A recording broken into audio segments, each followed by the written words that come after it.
কমিশনের সংলাপে হওয়া ঐকমত্য ও অন্যান্য বিষয় পরিবর্তন ও সংশোধন মতামত নিয়ে তৈরি হবে জুলাই সনদ।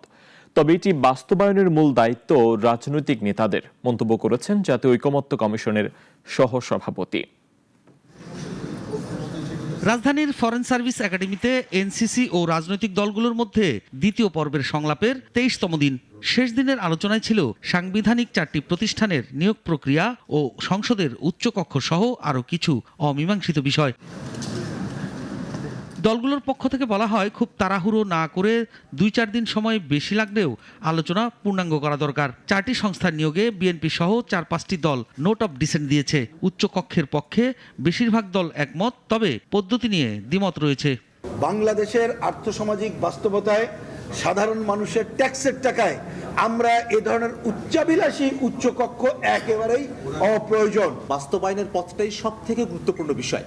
বাস্তবায়নের বিষয়টা নিয়ে যেন রাজনৈতিক দলগুলোর সঙ্গে খোলামেলা পদ্ধতিতে আলোচনা করা হয়, কার্যকারিতার দিকগুলো এবং যে সময়সীমার কথা কমিশনের তরফ থেকে বলা হয়েছিল, আমরা সেই সময়সীমাকে প্রত্যাখ্যান করেছি। একদিকে যখন আপনার জুলাই সনদের জন্য শাহবাগ অবরোধ করছে, সেই সময় উচ্চকক্ষের যে প্রস্তাবনাটা এসেছে, আমরা এই উচ্চকক্ষের এই প্রস্তাবনার বিরোধিতা করেছি। বাংলাদেশে একটা নতুন রাজনৈতিক বন্দোবস্ত তৈরি করতে হবে এবং সেটা অবশ্যই গণতান্ত্রিক রাজনৈতিক বন্দোবস্ত, এবং সেটা করতে গেলে বিদ্যমান সংবিধানের এবং রাষ্ট্র ব্যবস্থার একটা গণতান্ত্রিক পুনর্গঠন করতে হবে। যদি সরকার ব্যবস্থার পদ্ধতির পরিবর্তন না হয়, তাহলে এই রাষ্ট্র সংস্কার আলোচনা কিংবা ঐক্যমতের আলোচনা, এটা আমরা মনে করি অর্থবহ হবে না।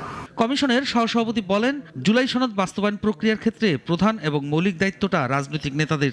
আমরা মনে করি যে বাস্তবায়ন প্রক্রিয়ার ক্ষেত্রে প্রধান এবং মৌলিক দায়িত্বটা, প্রাথমিক দায়িত্বটা রাজনৈতিক নেতৃবৃন্দের। আপনাদের মধ্যে আলাপ আলোচনার মধ্য দিয়েই আমরা বিশ্বাস করি যে যে সমস্ত বিষয়ে আপনারা একমত হয়েছেন, সেগুলো বাস্তবায়নের পথ আপনারা তৈরি করতে পারবেন, এবং সেখানে জাতীয় ঐকমত্য কমিশন আনুষ্ঠানিক এবং অনানুষ্ঠানিকভাবে অনুঘটকের কাজ করবে।